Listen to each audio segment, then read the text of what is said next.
Welcome to the voice of कॉन में news English Hindi आम आदमी की आवाज़ न्यूज़ में आप सभी लोगों का स्वागत है। मैं समीर कुरैशी।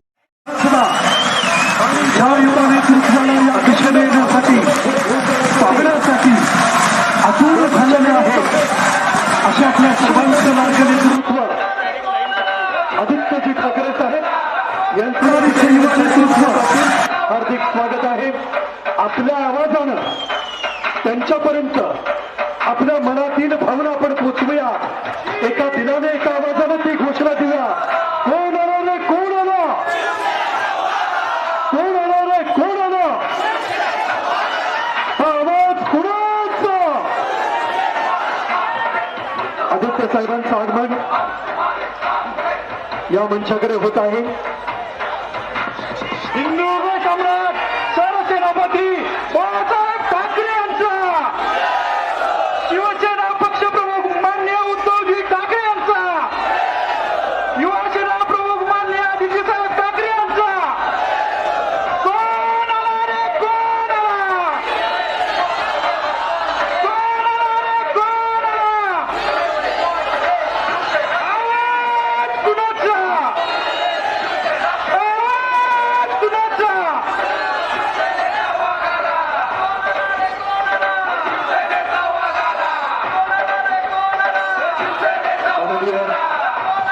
आदित्यजी ठाकरे साहेब यांचे या ठिकाणी आमच्याकडे आगमन होत आहे। कृपया स्टेजच्या समोर आजूबाजूला उभे राहिलेली सर्व शिवसैनिक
थोडी जागा द्या प्रवेशाला बशी, थोडी जागा करा प्रवेशाला बशी। आणि स्टेजवरती कोणी गर्दी करू नका, स्टेजवरती कोणी गर्दी करू नका, स्टेजवरती कोणी गर्दी करू नका कृपया,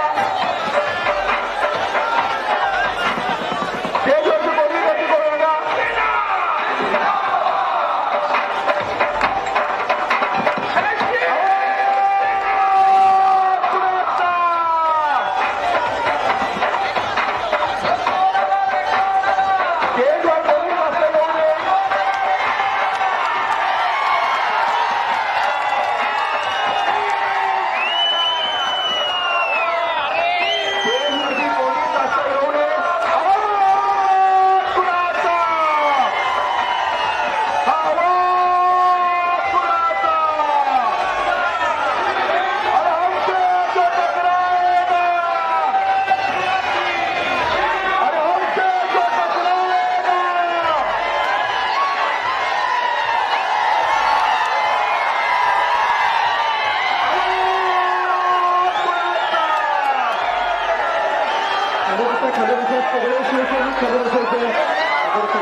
सर्व शिवसैनिक सर्वांनी खाली बसायचं। सर्व शिवसैनिकांना विनंती आहे कृपया खाली बसा, कुणीही उठू नका। देश बघायचं महाराष्ट्र, देश बघायचं यासाठी केलं आहे आता अवश्य।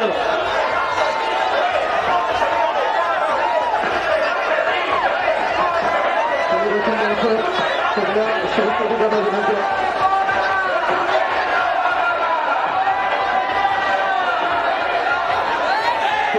गर्दी केली आहे।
किती लोक मंत्रिमंडळात 2 लोकांचं. तिसरा माणूस अजून सापडलेला नाही. तिसरा माणूस मंत्री करायच्या लायकीचा अजून सापडलेला नाहीये. पण हे तुम्हाला सांगतो याचं कारण अजून एक आहे. कारण हे जे सरकार बनलेलं आहे हे सरकार गद्दारांचं सरकार आहे, बेईमानांचं सरकार आहे, बेकायदेशीर सरकार आहे, घटनाबाह्य सरकार आहे. आज तुम्ही लिहून घ्या, हे सरकार कोसळणार म्हणजे कोसळणारच. हे सरकार चालत नाही. असली सरकार बनत नाही. अशी जर सरकार बनायला लागली असती तर आपल्या देशात अस्तित्व निर्माण होईल. पण आज इथे येत असताना तुमचं प्रेम बघितल्यानंतर माझं दुःख थोडं कमी होत आहे. गेल्या 1 महिना मी विचार करत आहे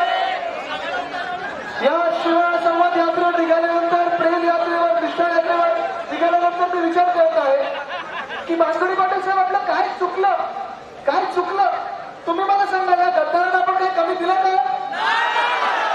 प्रेम दिलं, विश्वास ठेवला यांच्यावर, उद्धव साहेबांनी आशीर्वाद दिला, तुम्ही सगळ्यांनी मतदान केलं, तुम्ही आशीर्वाद दिला, त्यांच्यासाठी प्रचार केला की नाही तुम्ही? दिवस रात्र फिरला की नाही तुम्ही? मतदान केलं की नाही तुम्ही? जिंकल्यानंतर मंत्री ते झाले, पण आनंद कोणाला झाला? तुम्हाला झाला ना. मग तुम्ही आणि आम्ही त्यांना काय कमी दिलं? कदाचित असं आता वाटायला लागले मला की यांच्या गरजेपेक्षा जास्त आणि लायकीपेक्षा जास्त यांना दिलं आणि अपचन झालं, पण हजमोला खायला तर तिथे पलीकडे गेलेले आहे. पण काय तारे तोडताय, काय तारे तोडायला निघाले ते लोक? सगळीकडे सांगतात आम्ही क्रांती केली, आम्ही उठाव केला, आम्ही बंड केला. 33 देशांनी नोंद घेतली, 33 देशांनी तुमच्या गद्दारीची नोंद घेतलेली, तुमच्या बेईमानीची नोंद घेतलेली आहे. 33 देशांनी तुमच्या निर्लज्जपणाची नोंद घेतलेली आहे.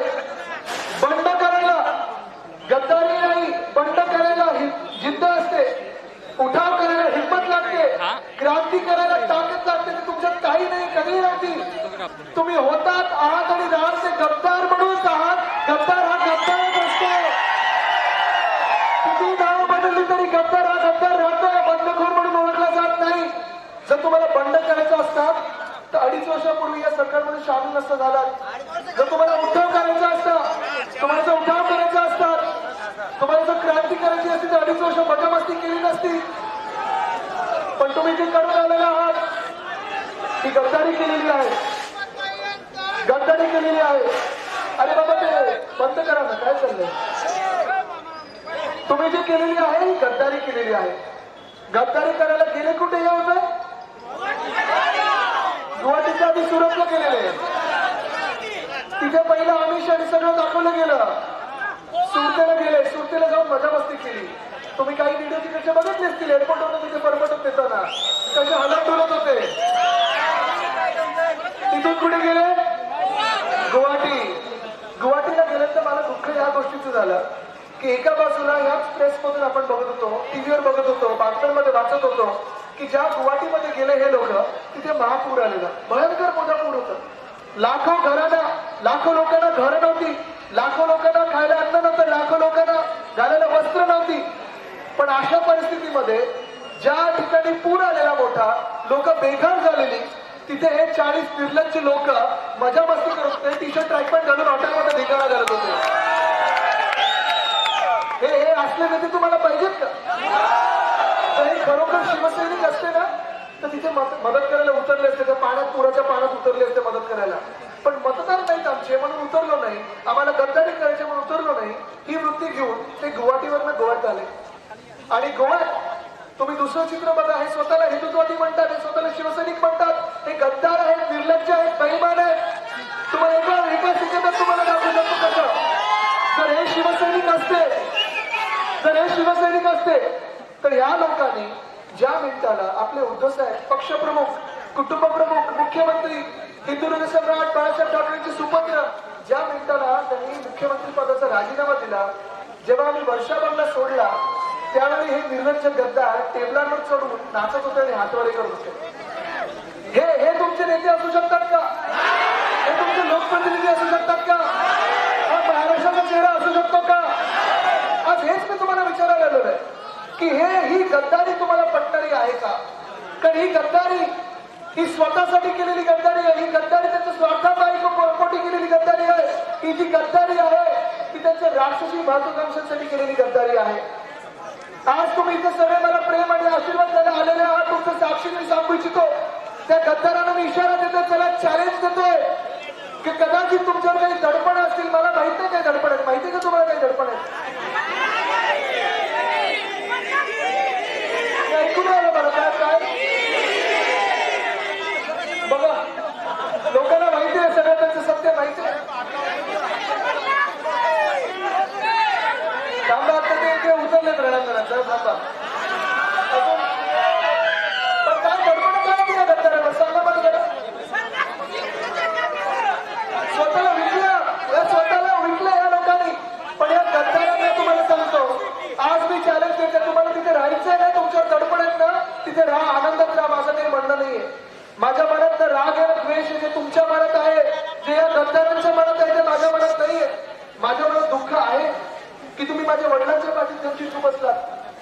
पक्षप्रमुखाच्या पाठीत खंजीर खुपसलात. तुम्ही ज्या माणसाने सर्व काही तुम्हाला दिलं त्या माणसाच्या पाठीत खंजीर खुपसलं हे दुःख आहे माझ्या मनात. पण आज त्या गद्दारांना मी सांगतोय, ज्यांनी ज्यांनी स्वतःला विकलं असेल किंवा ज्यांनी स्वतःवर दडपणत म्हणून तिथे गेले आनंदात राहा, सुखी राहा, माझं तुमच्याबद्दल काही म्हणणं नाहीये. पण तुमच्यात थोडी लाज उरली असेल, थोडी हिंमत असेल, थोडीशी जर लाज उरली असेल ना, तर चला आमदारकीचा राजीनामा द्या आणि निवडणुकीला सामोरे या.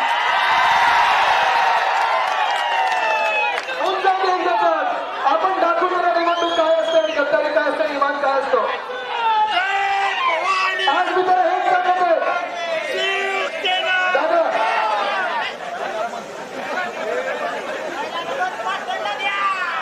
आता त्यांच्यात लाज असेल आणि हिंमत असेल तर राजीनामा देतील. त्यांच्या चिरकाळी कशी फिरतात तसे बघितले तुम्ही. पण हेच माझं म्हणणं, त्या खासदारांना, त्या गद्दाराला 12 गद्दार खासदार आणि 40 गद्दार आमदार, मी त्याला हेच सांगतोय की महाराष्ट्राने अनेक लोक असे बघितलेले आहेत, महाराष्ट्राने लोक असे अनेक बघितलेले आहेत. अरे जरा माझी शंका आहे की बोलू की नको बोलू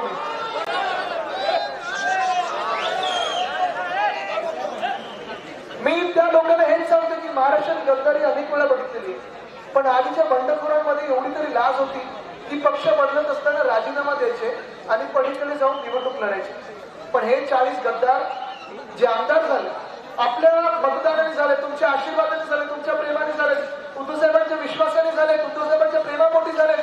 हे जेव्हा आमदार केले, आपण यांच्यासाठी प्रचार केला, दिवस रात्र मेहनत केली, तेव्हा ह्यांनी कधी विचार नाही केला यांच्यावरची दडपण होती ती. तेव्हा ह्यांनी कधी विचार नाही केला कधी आयुष्य दाखवली जातील ती. आपण त्यांच्यावर सगळं काही जे काही आहे ते दिलं, सगळं काही दिलं. आणि आज तेव्हा जेव्हा जास्ती झालं त्यांना अपजन झालं, तेव्हा तिथे जाऊन बसलेले आहेत आणि आपल्या समोरच येत आहेत. आम्ही उठाव केला, आम्ही बंड केलं. चला राजीनामा द्या, निवडणुकीला सामोरे जे काही जनता ठरवेल एकच होऊन जाऊ दे या महाराष्ट्रामध्ये या 40 सीटवर. आणि ही भावना त्या गद्दारांनी ओळखली पाहिजे. पण ज्या लोकांना वाटतं की उद्धव साहेबांबरोबर गद्दारी करणं चुकीचं होतं, ज्या लोकांना वाटतं उद्धव साहेबांच्या पाठीत खंजीर खुपसणं चुकीचं होतं, ज्या लोकांना वाटतं की त्या कुटुंब प्रमुखाच्या पाठीत खंजीर खुपसणं चुकीचं होतं, त्यांना मी सांगतोय आज चला परत या मातोश्रीचे दरवाजे तुमच्यासाठी सदैव खुले असतील. कारण मातोश्रीचं मन मोठं आहे, उद्धव साहेबांचं मन मोठं आहे. कारण उद्धव साहेबांचं मन मोठं नसतं तर तुम्हाला अशी पदं दिली नसते, तुमच्यावर असा विश्वास ठेवला नसता. जणू काही उद्धव साहेबांनी डोळे बंद करून त्यांना मिठी मारली आणि मग त्यांनी पाठीत. पण नितीनजी मी हे अनेकदा विचार करत असतो, हर्षजी मी हे पण विचार करत असतो की काय चुकलं आमचं की आम्ही अशाच विलग करत आहोत. आज तुम्ही बघा काही ठिकाणी काही पेपरमध्ये हे गद्दार लोक आमच्याबद्दल जे आधी सांगत होते, उद्धव साहेबांबद्दल मनामध्ये आदर आहे, उद्धव साहेबांबद्दल मनामध्ये प्रेम आहे, आदित्य आमच्या मुलासारखं आहे, हे जे लोक सांगत होते आज आम्हाला विलग ठरवायला निघालेले आहे, खोटं बोलायला निघालेले पूर्ण महाराष्ट्रामध्ये. हे सांगतात की शिवसेनेमुळे आणि ठाकरे परिवारामुळे आम्हाला फंड नव्हता मिळत, आमच्या कधीकडे आले नाही, हिंदुत्व सोडलं. हे सगळे लोक जे बोलत आहेत ते खोटं बोलत आहेत. उद्या हे पण तुम्हाला सांगतील की आदित्य ब्लू शर्ट घालून फिरतो म्हणून आम्ही गद्दारी केली. पण सत्य गोष्ट हीच आहे, सत्य गोष्ट एकच आहे की हे जे तिथे गद्दार म्हणून गेलेले आहेत ते स्वतःच्या स्वार्थापायी गेलेले आहेत. सत्तेची चटक यांना अशी लागली, भूक यांची मरत नव्हती, त्यांच्या राक्षसी महत्वाच्या आशा झालेल्या की यांनी खा खाल्लेलं आहे, पचवू शकले नाही, ते जगासमोर आलं आणि मग यांचं दडपण आल्यानंतर स्वतःला वाचवायला हे पलीकडे उडी मारून गेलेले आहे. हे सत्य आहे आणि हे सत्य कोणी लपू शकत नाही. कारण हे सत्य हे जनतेने बघितलेलं आणि आपल्या देशात सत्यमेव जयतेला महत्व आहे, सत्तामेव जयतेला नाही. मी आज तुम्हाला विचारणार, तुम्ही कोणाच्या सोबत उभे राहणार, सत्ताच्या सोबत उभे राहणार की सत्याच्या सोबत उभे राहणार? कारण आपण शिवसेना म्हणून भगवा झेंडा हातात घेतलेला आहे, आपण शिवरायांचे मावळे आहात, आपण हिंदुर्ग सम्राट बाळासाहेब ठाकरेंची शिवसैनिक आहात, उद्धव साहेबांची शिवसैनिक आहात, या जनतेची सेवा करत राहतो. पण कदाचित मला वाटतं जे उद्धव साहेबांचं चुकलं ते कदाचित हीच समजून चुकली असेल की उद्धव साहेबांनी मला वाटलं की जे आम्हाला घरी शिकवणं आहे की 20% राजकारण 80% समाजकारण. जेव्हा आपलं सरकार आलं तेव्हा आम्ही कुठेही राजकीय मेळावे घेतले नाहीत, आम्ही लोकांची सेवा करत नाही. आम्ही या महाराष्ट्रात 2.5 वर्षात राजकारण केलं नाही, या महाराष्ट्रात आम्ही 2.5 वर्षात 6.5 लाख कोटीची गुंतवणूक वेगळ्या वेगळ्या उद्योजकांकडून आणली या महाराष्ट्रामध्ये. आपण रोजगार वाढवण्याचा प्रयत्न केला, विकास करण्याचा प्रयत्न केला. जंगल असतील, झाडं असतील, त्याचे जे डोंगर वगैरे बघायला गेलेले ते डोंगर बिंगर आपण इथे वाचवलेले आहेत. पण हे सगळं आपण वाचवत असताना, लोकांची सेवा कोविडमध्ये करत असताना, लोकांचे जीव वाचवत असताना आपण कुठेही राजकारण केलं नाही. आपण विरोधी पक्षाच्या आमदारांच्या मागे आणि खासदारांच्या मागे पोलिसांना लावलं नाही, तडीपारांच्या नोटिसेस काढल्या नाहीत, आपल्या आमदारांना आपल्या खासदारांवर लक्ष ठेवलं नाही. कदाचित ही चूक आपली झाली असेल, कदाचित ही पण आपली चूक झाली असेल की या 40 गद्दारांना आपण शिवसैनिक समजलं. हे आपली नव्हतेच कधी, आता समजायला लागलं. पण आपण आधी शिवसैनिक समजायचो आणि मिठी अशी मारली, अंधविश्वास आपण यांच्यावर ठेवला, डोळे बंद करून मिठी मारली आणि तो जो हातात खंजीर होता ना तो कधी बघितलाच नाही. आणि ही महाराष्ट्र हा महाराष्ट्र आपला आहे, ही माती आपली आहे, साधू संतांची माती आहे, पावण्यांची माती आहे. ही माती, ही भूमी आपली असताना गद्दारी करण्याची ती गरज नव्हती. तुम्हाला बंडखोर राहायचं होतं ना, उठाव करायचं होतं ना, समोरून सांगायला पाहिजे होतं की साहेब आपल्याला चुकलं. वार जर करायचं होतं ना तर छातीवर वार करायचा होता, पाठीवर वार नाही करायला पाहिजे होता तुम्ही. बरोबर. पण आज या महाराष्ट्रामध्ये राजकारण बघा कसं चाललेलं आहे.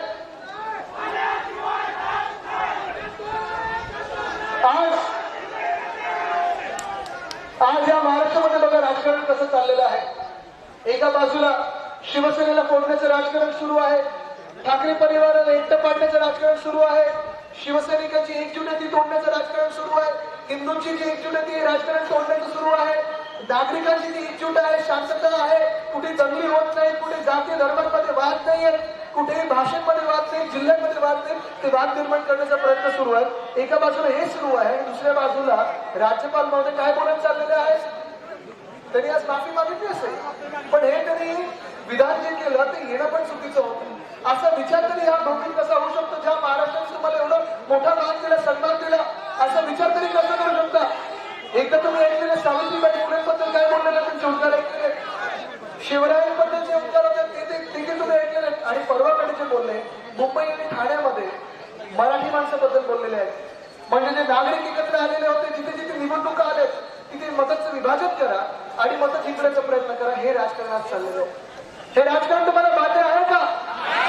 एका बाजूला कोणी बोलते पक्षामधून की शिवसेना संपली तर दुसरं कोण उरणार, दुसऱ्या बाजूला तुम्ही म्हणता की ठाकरे परिवाराला आम्हाला एकटं पाडण्याचा प्रयत्न होतोय.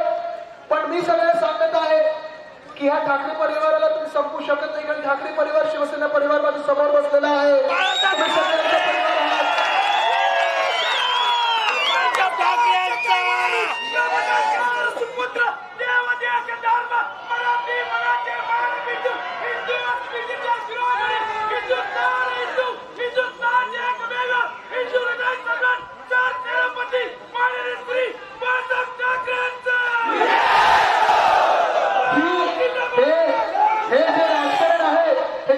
घेतलं पाहिजे, कारण हे महाराष्ट्र संपवण्याचं राजकारण सुरू आहे. हे महाराष्ट्राचे 5 तुकडे करण्याचं राजकारण सुरू आहे. हे महाराष्ट्रात प्रत्येक जिल्ह्यामध्ये वाद निर्माण करण्याचं राजकारण सुरू आहे.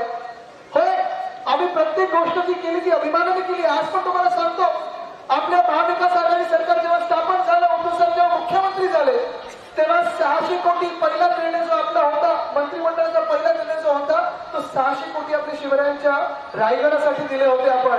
हा आपला पहिला निर्णय होता. आपल्या मंत्रिमंडळाचा जो शेवटचा निर्णय होता, ह्या गद्दारांनी आपलं मंत्रिमंडळ पाडलं, आपलं सरकार पाडलं, शेवटचा जो निर्णय होता तो उस्मानाबादचं नाव धाराशिव करणं होता, औरंगाबादचं नाव संभाजीनगर करणं होता. पण मी तुम्हाला अभिमानाने सांगू शकतो, मी ज्या संभाजीनगर मध्ये गेलो, प्रत्येक गावात येतो तिथे फिरून आलो, पैठणला गेलो, वैजापूरला गेलो, गंगापूरला गेलो, संभाजीनगर शहरात गेलो, सगळीकडे आपले सगळे धर्माचे लोक एकत्र होते, हिंदू मुस्लिम एकत्र होते, कुठेही वाद निर्माण झाला नाही. मी अभिमानाने सांगू शकतो की महाराष्ट्राला आपण शांततेने पुढे नेत होतो, सगळ्यांना एकत्र घेऊन पुढे निघत होतो. कुठेही धर्मामध्ये जातीमध्ये भेदभाव झाला नाही ना, वाद निर्माण झाला. ही शिवसेना आपली आणि उद्धव साहेबांची शिवसेना आणि विचारसरणी आपण पुढे घेऊन चाललेलो आहोत. पण कदाचित त्यांच्या पोटात हेच दुखत होतं की उद्धव साहेब कसे जेव्हा राजकारणात आले, मुख्यमंत्री झाले, अरे महाराष्ट्र पुढे चाललेलं आहे, उद्धव साहेबांचं नाव 2 वेळा टॉप 5 मुख्यमंत्रीमध्ये येतं, म्हणजे कुठे ना कुठेतरी देशाच्या पातळीवर एक वेगळा माणूस पुढे येतोय. हे त्यांच्या पोटात दुखलं असेल, या गद्दारांच्या पोटात हे पण दुखलं असेल की अरे ज्या व्यक्तीनं आपण बाजूला करून ठेवलेलं ते आता मेनस्ट्रीम मध्ये आलेले आहेत, लोकांचे चहिते झालेले आहेत, लोकांचा विश्वास या उद्धव ठाकरेंवर बसलेला आहे आणि म्हणून त्यांच्या पोटात दुखलं असतं. मी सगळीकडे आता फिरत असताना असं मी सांगितलं, रस्त्यात थांबवतात, माझे आरत्या करतायत, ओव्हरटाईम हार तुम्ही देतात, मला जवळ घेऊन प्रेम देत आहेत. असंच मराठवाड्यात मला एका मावशीने जवळ घेतलं, वयस्कर मावशी होत्या, त्यांनी मला जवळ घेतलं आणि सांगितलं, आदित्य बाळा घरी जा आणि उद्धवला सांग माझा विश्वास माझा उद्धव. हे त्यांचे शब्द आहेत. म्हणजे उद्धव साहेबांवर जे प्रेम आहे ते लोकांचं प्रामाणिकपणे लोक प्रेम करतात, कारण हा माणूस राजकारणी नाही, हा माणूस चांगलं करणारा माणूस आहे, आपलं भलं करणारा माणूस आहे, हा माणूस कुटुंबाप्रमुख आहे, हा महाराष्ट्र माणूस आपण बघत असाल साधा माणूस आहे, चांगला माणूस आहे. आणि ह्या लोकांसाठी मी अनेक वेळा बघितलं, शेतकरी असतील, महिला असतील, पोलीस असतील, इतर कितीतरी लोक असतील, ह्या माणसांनी त्यांच्या हृदयाला स्पर्श केलेला आहे. आणि हेच त्यांचं दुखणं असेल या गद्दारांचं, की हा माणूस पुढे चाललेला होता. ठीक आहे ना, महाराष्ट्रात तुम्हाला राजकीय विचारसरणी बदलायची असेल बदलू शकता, तुमच्यावर दडपण असतील, तुम्ही पलीकडे जाऊन आनंदात बसू शकता, पण जी वृत्ती आहे ना या गद्दाराची तुम्ही ओळखून घेतली पाहिजे, वृत्ती ओळखून घेतली पाहिजे. गद्दारे मी अनेक बघितलेले आहेत, गद्दार हे काही नवीन नाहीये, पक्ष अनेक लोकांनी बघितलेलं हे काही आपल्याला नवीन नाहीये, पण ही वृत्ती आहे, वेळ कसा असतो, प्रसंग कसा असतो हे तुम्ही ओळखून घेतलं पाहिजे. आणि मग तुम्ही सांगा कोणाच्या बाजूने उभं राहणार तुम्ही. नोव्हेंबरचा काळ होता, दिवाळी होती, दिवाळी झाल्या उद्धव साहेबांचं एक ठरलेलं ऑपरेशन होतं, मणक्याचं ऑपरेशन होतं. आणि उद्धव साहेबांच्या मणक्याच्या ऑपरेशनमुळे एक तर देशात लोकांना कळलं की राजकारणी लोकांना पण मणका असतो, नाहीतर राजकारणी लोक कसेही झोपतात, कसेही वागतात, टीव्ही समोर लोटांगण घालतात, 6-7 वेळा टीव्हीला जाणार आहेत, पण तुमच्याकडे भेटायला वेळ नाही त्याला, तुम्हाला माहिती होतं. पण तुम्ही हे लक्षात घ्या, मी जे सांगतो ते बारकाईने ऐका. जेव्हा उद्धव साहेबांचं पहिलं ऑपरेशन झालं तेव्हा मी बाहेर एका जागतिक पर्यावरणाच्या परिषदेत होतो. मला माहिती होतं माझ्या वडिलांचं ऑपरेशन होणार आहे, मला माहिती आहे माझ्या पक्षप्रमुखांचं ऑपरेशन होणार आहे. मी त्यांना विचारलं बाबा मी काय करू, तुमचं ऑपरेशन आहे. त्यांनी सांगितलं आदित्य तू स्वतःसाठी नाही जातेस, महाराष्ट्रासाठी जातेस, तू जायला पाहिजेस. तिथे असताना पहिलं ऑपरेशन झालं, पण त्याच दुसऱ्या की तिसऱ्या दिवशी ते एका आठवड्यात एक नाही 2 ऑपरेशन, दुसरं ऑपरेशन त्यांचं इमर्जन्सी मध्ये करायला. आता ज्यांचे ऑपरेशन झाले असतील तुम्हाला माहिती आहे की ऑपरेशन थिएटर किती भीतीदायक वातावरण असतं, बरोबर. म्हणजे आपण जेव्हा कोविडची लस जेव्हा घ्यायला गेलो किंवा दाताच्या डॉक्टरकडे जातो तेव्हा पण आपण घाबरत असतो की अरे बाबा दुखणार की नाही ही मनात आपली भीती असते. पण उद्धव साहेबांचं एक नाही 2 ऑपरेशन झाले. दुसऱ्या ऑपरेशन नंतर उद्धव साहेबांनी जी परिस्थिती सांगितली आपल्याला माहिती आहे, की मुलगा म्हणून आत्ता बोलायला सुरुवात केली, आधी बोलत नव्हतो. कारण आम्हाला तुम्ही विचार करा, मुख्यमंत्र्यांचा परिवार जर खचून गेलं तर महाराष्ट्राचं काय होणार, राज्याचं काय होणार ही चिंता होती. मी बघत होतो उद्धव साहेबांचं दुखणं बघत होतो, त्यांच्या वेदना बघत होतो. उद्धव साहेब त्या हॉस्पिटलच्या बेडमधून जास्ती हलू शकत नव्हते, हातपाय त्यांचे जास्ती काही चालू वापरू शकत नव्हते. तरी देखील प्रत्येक आमदारांनी, प्रत्येक खासदारांनी, मंत्र्यांनी, कुठच्याही पक्षाच्या आमदारांनी, कलेक्टर असतील, SP असतील, कमिशनर असतील, कुठच्याही शासन प्रशासनाच्या अधिकाऱ्यांनी फोन केला, व्हॉट्सअप केला, तरी उद्धव साहेब बोलण्याचा प्रयत्न करत होते. आणि दुसरी गोष्ट म्हणजे व्हिडिओ कॉन्फरन्सिंगवरनं मंत्रिमंडळाच्या बैठका करत होते. महाराष्ट्राचं काम कुठेही थांबवलं नाही त्यांनी.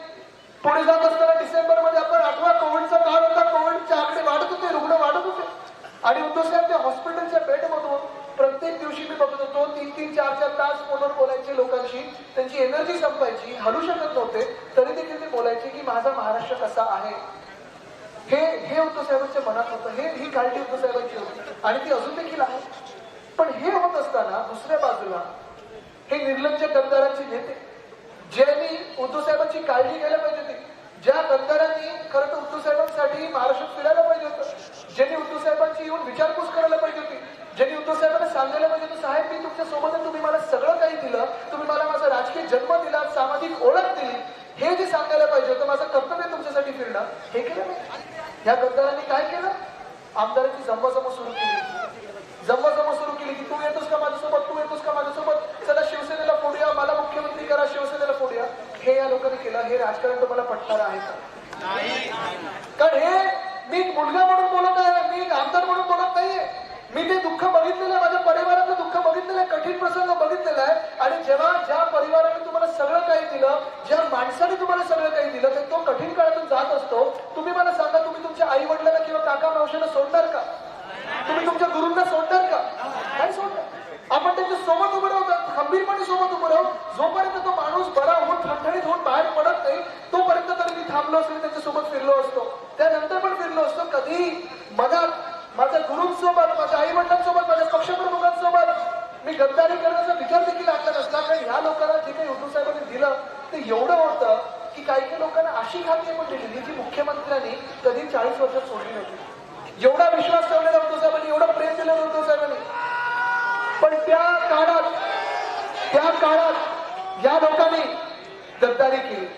त्या काळात या लोकांनी गद्दारी केली आणि पक्ष फोडवायला सुरुवात आता केली जेव्हा उद्धव साहेबांना कोविड झालेला. म्हणजे तुम्ही विचार करा, ज्या पक्षप्रमुखांनी, ज्या मुख्यमंत्र्यांनी अखंड कोविड काळात आपल्याला मदत केली, आपले जीव वाचवले, जेव्हा त्याच माणसाला कोविड होतो तेव्हा त्यांनी पक्ष फोडायला सुरुवात केली. आणि ही गोष्ट मला लाज वाटायला लावते की अशा लोकांसोबत आपण बसायचो आणि ह्या लोकांना मी शिवसैनिक म्हणून मानायचो, ह्या लोकांना मी काका बोलायचो आणि ह्या लोकांना मी आपलं समजायचो. हमसे जो टकराएगा कारण जसं मी सांगितलं की गद्दारी अनेकदा झाली नाही ह्या महाराष्ट्रात, पण अशा वृत्तीची गद्दारी झाली नाही. ही गद्दारी ही नुसतं शिवसेनेसोबत झाली नाही, ही गद्दारी तर फक्त उद्धव साहेबांसोबत झाली नाही, ही गद्दारी आपल्यासोबत झाली नाही, ही माणुसकीसोबत गद्दारी झालेली आहे. आणि ह्या गद्दारीला तुम्ही पाठबळ देणार आहात का? आज मी जेव्हा इथे येत होतो गाडीत कधी कधी मला असंच मी बाहेर बघत असतो, विचार करत असतो की काय चुकलं, काय कमी दिलं आणि त्याला काही उत्तर नाही. पण एक मला नेहमी आठवत असतं, जे मला 10 वर्षापूर्वी 12 वर्षापूर्वी जेव्हा मी राजकारणात येत होतो तेव्हा मला अनेक लोकांनी सांगितलेलं की आदित्य तू राजकारणात येत आहेस, तू कशाला उद्धव साहेब कशाला राजकारणात येत आहे? मी का बरं राजकारणात यायला पाहिजे, काम करायला पाहिजे. त्याला आदित्य नाही, तू चुकतोस. राजकारणात चांगल्या लोकांना काम नसतं, हे मला अनेक लोकांनी सांगितलं, हितचिंतकांनी सांगितलेलं. आणि आज जे काही नाट्य आपल्या राज्यात घडत आहे, हे जे तात्पुरती बेकायदेशीर बेईमान सरकार बसलेलं आहे, हे एवढंच सिद्ध करायला बसलेलं आहे, तरुणांना सिद्ध करायला बसलेलं आहे, सांगायला बसलेलं आहे की राजकारणात चांगल्या लोकांना स्थान नसतं. राजकारणाने विकासाचा काही संबंध नाही, राजकारणाने एकतेचा काही संबंध नाही, राजकारण आणि राज्य पुढे नेण्याचा काही संबंध नाही. आज हे सिद्ध करायला निघालेलं आहे. पण माझा पण हट्ट काही कमी नाही, माझ्यात पण हिंदुत्व सम्राट बाळासाहेब ठाकरेंचं रक्त आहे.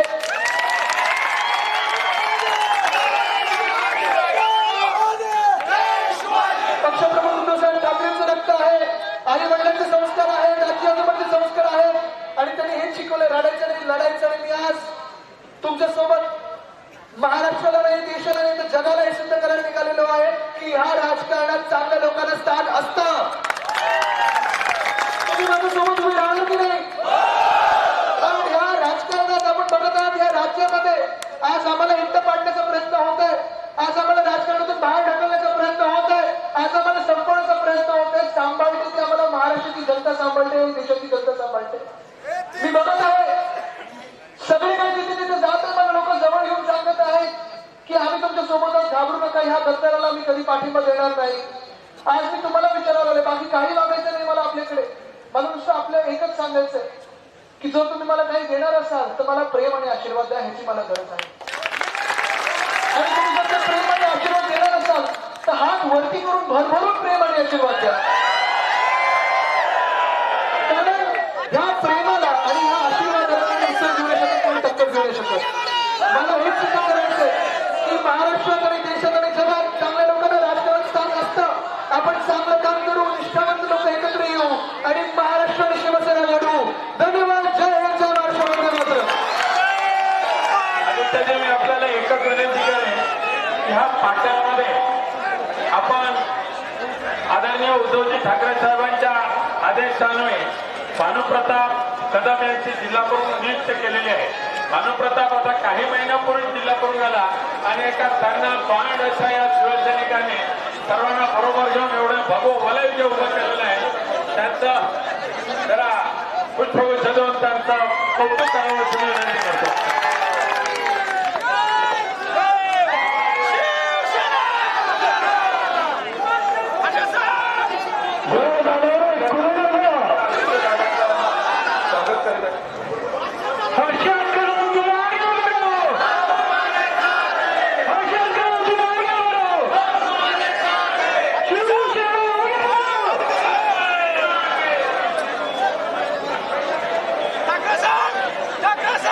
माननीय आदित्य साहेब ठाकरे यांना या ठिकाणी सन्मानित करण्यात आलेला आहे.